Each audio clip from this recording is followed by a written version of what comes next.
अस्सलाम वालेकुम, welcome to Paragon kitchen. आज मैं आपके साथ चिकन पुलाव की रेसिपी को शेयर करूंगी, जिसे कि मैंने तैयार किया है यखनी बनाए बगैर, यानी मसालेदार चिकन के साथ। तो चलिए इसको बनाना शुरू करते हैं। बहुत ज़्यादा टेस्टी और मज़ेदार बनेगा इस तरीके से चिकन पुलाव। तो सबसे पहले वो बर्तन ले लेंगे जिसके अंदर हमने चिकन पुलाव को बनाना है, और उसके अंदर ऑयल शामिल करेंगे 1 कप, और साथ में 3 दरमियाने साइज़ के प्याज छील कर बारीक स्लाइसिस में इनको हम डाल देंगे। अब यहाँ प्याज को हमने थोड़ा सुनहरी कर लेना है पुलाव बनाने के लिए। तो यहाँ जब तक हल्का सुनहरी होता है तब तक इसको कुक करेंगे। जब प्याज का कलर इस तरीके से थोड़ा चेंज हो जाए, यानी सुनहरी हो जाए, तो इसके अंदर 900 ग्राम्स चिकन शामिल कर देंगे। अब चिकन डालने के बाद इसके अंदर 1.5 से 2 टेबलस्पून अदरक, लहसुन और हरी मिर्च तीनों को मिलाकर उसका पेस्ट शामिल करेंगे। अब इस पेस्ट को डालकर अच्छे तरीके से हमने कुक करना है, इतना कि अदरक लहसुन का कच्चापन जो है वो ख़त्म हो जाए,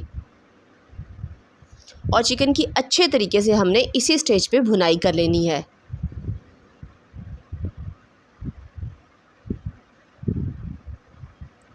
इसको भुनाई करने के दौरान जब अदरक और लहसुन का पानी जो है वो खुश्क हो जाए, यानी अदरक लहसुन थोड़ा सा अच्छे तरीके से फ्राई हो जाए, तो आपने इस पर थोड़ा सा पानी शामिल कर देना है, ताकि मसाला जो है वो कड़वा ना हो और नीचे ना लगे। तो यहाँ मैंने भी इसके अंदर थोड़ा सा पानी शामिल किया था।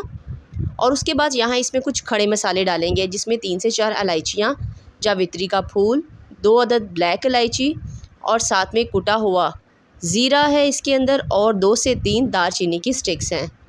साथ में इसमें बहुत इंपॉर्टेंट चीज़ें शामिल करनी है, जो कि पुलाव की खुशबू को बहुत ज़्यादा बढ़ा देगी। यानी 1 टेबलस्पून भरकर इसमें कुटा हुआ साबुत धनिया शामिल करेंगे, और 1 टेबलस्पून इसके अंदर कुटी हुई सौंफ शामिल करेंगे। नमक इसमें जाएगा हस्बे ज़रूरत, और साथ में 1 बड़े साइज़ का टमाटर शामिल करेंगे।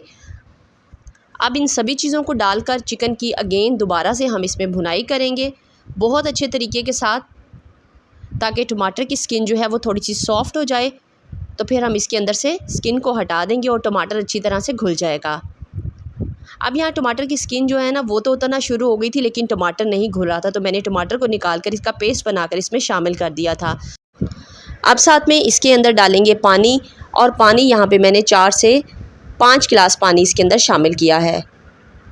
यानी इस पानी के अंदर चिकन भी अच्छे तरीके से सॉफ़्ट हो जाएगा, और चावलों के लिए जो रिक्वायरमेंट है वो भी पूरी हो जाएगी।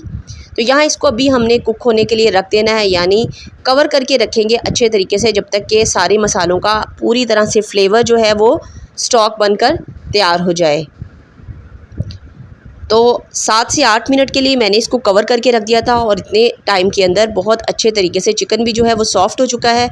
तो अब इसके अंदर हमने शामिल कर देने हैं चावल, जो कि मैंने थोड़ी देर पहले भिगो कर रखे थे, 15 मिनट पहले। तो अगर तो आपके चावल पुराने हैं तो आप उन्हें आधा घंटा पहले भिगो कर रखिए, और अगर चावल इतने ज़्यादा पुराने नहीं हैं तो 10 से 15 मिनट ही काफ़ी हैं। तो यहाँ चावलों को शामिल कर देंगे। अब इन्हें कुक करेंगे उस वक्त तक जब तक कि इनका एक्स्ट्रा पानी जो है वो खुश्क नहीं हो जाता। अब यहाँ पे फ्लेम को हाई टू मीडियम ही रखना है।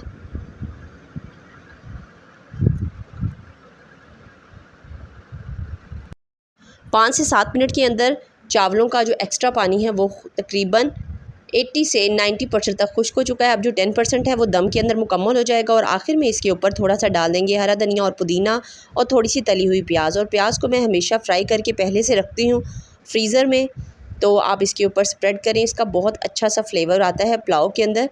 और उसके बाद हम इसको कवर करके रखेंगे 5 to 10 मिनट के लिए, जिसके अंदर इसका दम जो है मुकम्मल हो जाए। तो ये बहुत ही ज़्यादा टेस्टी इस मेथड से बनेगा। ज़रूर ट्राई कीजिएगा चिकन पुलाव की ये रेसिपी।